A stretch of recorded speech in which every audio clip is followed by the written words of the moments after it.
Assalamualaikum warahmatullahi wabarakatuh. Baiklah, pada kesempatan kali ini saya perkenalkan diri terlebih dahulu. Perkenalkan, nama saya Wakil Mufitasari dengan nomor NIM 2022-143172. Perkenalkan, nama saya Rania Salsabila, NIM 2022-143183. Perkenalkan, nama saya Dewi Bunga Anggraini dengan NIM 2022-143-199. Baiklah, adapun tujuan pembuatan video ini yaitu untuk meningkatkan pengetahuan dan memperdalam hal-hal untuk mengetahui apa saja yang berkaitan dengan model pembelajaran problem based learning dan juga contoh penerapan model pembelajaran ini dalam sebuah pembelajaran. Baiklah, sebelum itu kita harus mengetahui apa itu pengertian dari PBL atau Problem Based Learning. Model pembelajaran PBL yaitu adalah model pembelajaran yang mengutamakan para peserta didik yang aktif dalam berpikir kritis dan selalu terampil dalam menyelesaikan suatu permasalahan. Adapun juga beberapa karakteristik model pembelajaran Problem Based Learning yaitu: satu, berorientasi pada peserta didik. Yang kedua, guru sebagai fasilitator. Yang ketiga, harus bersifat otentik atau berdasarkan dunia nyata. Dan yang keempat, guru mempersiapkan para peserta didik dengan membuat peserta didik menjadi kelompok-kelompok atau kelompok kecil.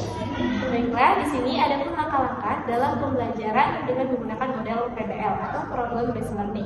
Yang pertama yaitu orientasi peserta didik dalam masalah, yang dimana guru mengidentifikasi atau memberikan situasi yang nyata kepada siswa untuk dalam menyelesaikan suatu masalah.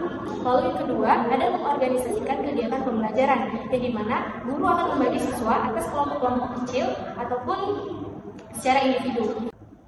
Lalu yang ketiga, membimbing penyelidikan secara individu maupun kelompok, yang dimana siswa akan melakukan penyelidikan awal, lalu guru akan membimbing dalam sebuah penyelidikan tersebut. Yang keempat yaitu adalah mengembangkan dan menyajikan hasil karya, yang dimana siswa akan menyajikan hasil karyanya dan guru akan melakukan pengembangan pada hasil karya yang telah dibuat oleh siswa tersebut.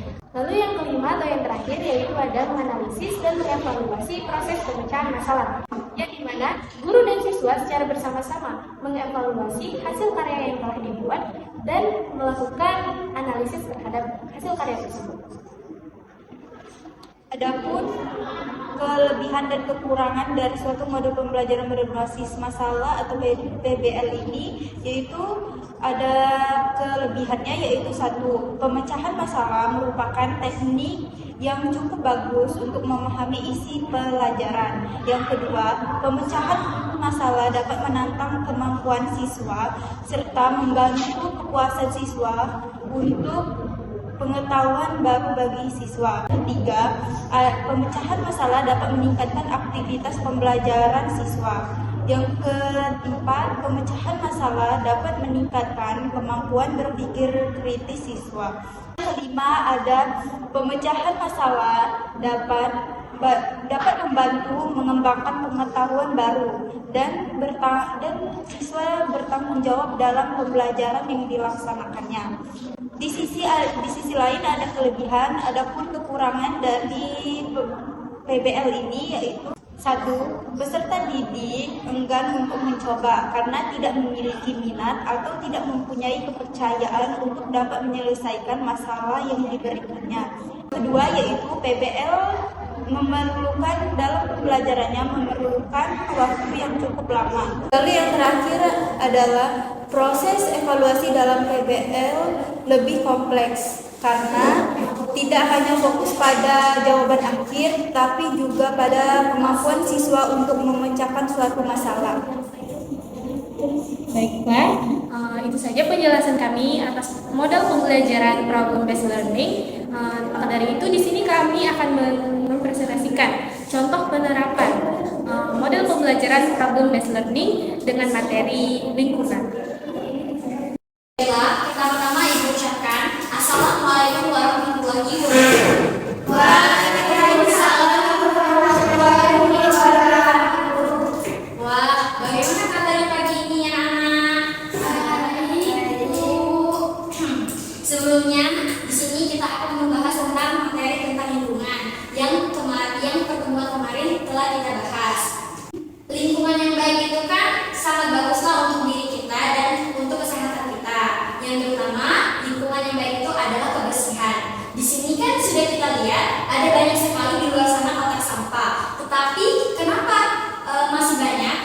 siswa atau peserta didik dan teman-teman lainnya tidak membuang sampah pada tempatnya. Nah, di sini Ibu ada pertanyaan buat anak-anak. Coba kalian diskusi terkait tentang mengapa teman-teman atau peserta didik lainnya itu tidak membuang sampah pada tempatnya. Baiklah, sebelum didiskusi, Ibu akan membuat kelompok, yaitu terdiri dari Modi, Leni, dan Vera dengan Indah. Nah, di sini Ibu meminta anak-anak untuk berdiskusi dengan teman kelompoknya terkait mengapa lingkungan di sekitar kita itu masih kotor.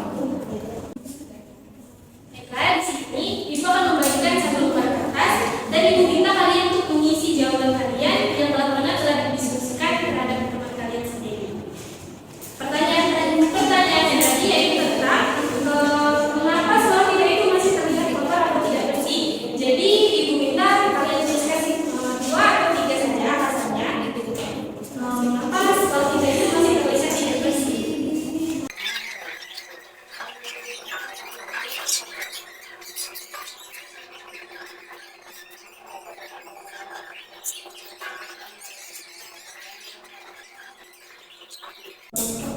Nah, anak-anak, dari permasalahan yang sudah kita bahas, di sini Ibu akan memberikan solusi atas permasalahan yang telah kita bahas. Yaitu siswa malas untuk membersihkan lingkungannya, kita dapat memberi motivasi. Nah, motivasi di sini itu kita bisa menjelaskan jika lingkungan kita itu baik, maka kita juga akan ikut baik dalam proses pembelajaran, baik diri kita sendiri maupun lingkungan sekitar kita. Lalu yang kedua, di sini ada siswa masih membuang sampah sembarangan, yang dimana solusinya itu kita dapat mengingatkan kepada siswa tersebut untuk tidak membuang sampah sembarangan. Karena kita kan sudah menyediakan sampah yang sudah disediakan di setiap lingkungan, di setiap di kelas masing-masing. Lalu yang ketiga, di sini itu ada namanya fasilitas tong sampah. Nah, ini kan masalahnya itu pada sekolahnya ya. Maka dari itu solusinya yaitu kita bisa bilang kepada pihak sekolah untuk meminta perlengkapan untuk tong sampah yang baru. Lalu yang ketiga ada kurangnya kesadaran siswa. Nah, di sini pun itu sama halnya dengan poin yang kedua. Kita juga harus memberikan motivasi atau meningkatkan kesadaran diri siswa untuk tidak membuang sampah sembarangan. Oke, baiklah anak-anak. Sampai sini, apakah anak-anak mengerti dengan permasalahan yang disampaikan Ibu? Mengerti, Bu. Coba kalau mengerti, kalian jelaskan penyebab lingkungan kotor itu seperti apa.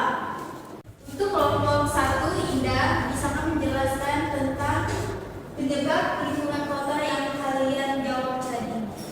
Penyebabnya males, Bu. Yang kedua ada karena siswa masih membuang sampah sembarangan, Bu.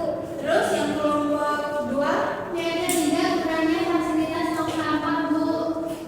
Apa kurangnya kesadaran siswa, Bu? wah ternyata kalian sudah pintar ya. Dan semoga dengan pembelajaran ini, Ibu harap kalian tidak lagi untuk membuang sampah sembarangan dan harus menjaga lingkungan agar tetap bersih dan tidak kotor. Baiklah, itulah penjelasan tentang lingkungan kotor dan bagaimana cara kita untuk menghadapinya. Ibu harap anak-anak bisa menerapkannya dalam kehidupan sehari-hari karena itu sangat penting untuk kita semua. Baiklah, Ibu akhiri dengan wabillahi taufiq wal hidayah. Wassalamualaikum warahmatullahi wabarakatuh. Waalaikumsalam warahmatullahi wabarakatuh. Ya, di sini ada kesimpulan yang dapat kita bahas, yaitu model pembelajaran problem-based learning atau disebut dengan PBL ini sangat efektif dipakai dalam kurikulum 2013, yang dimana sebagai bentukan kurikulum siswa yang menjadi pusat pembelajaran atau disebut dengan student center. Selain itu, dapat meningkatkan kemampuan berpikir kritis. Peserta didik menjadi lebih aktif dalam pembelajaran. Serta meningkatkan proses hasil belajar secara tematik dan terpadu yang akan meningkatkan hasil pembelajaran siswa secara aktif. Itulah kesimpulan yang dapat kami sampaikan pada video kali ini. Jika ada kata-kata yang salah, saya mohon maaf. Kepada Allah saya mohon ampun. Saya akhiri. Wabillahi taufiq wal hidayah. PBL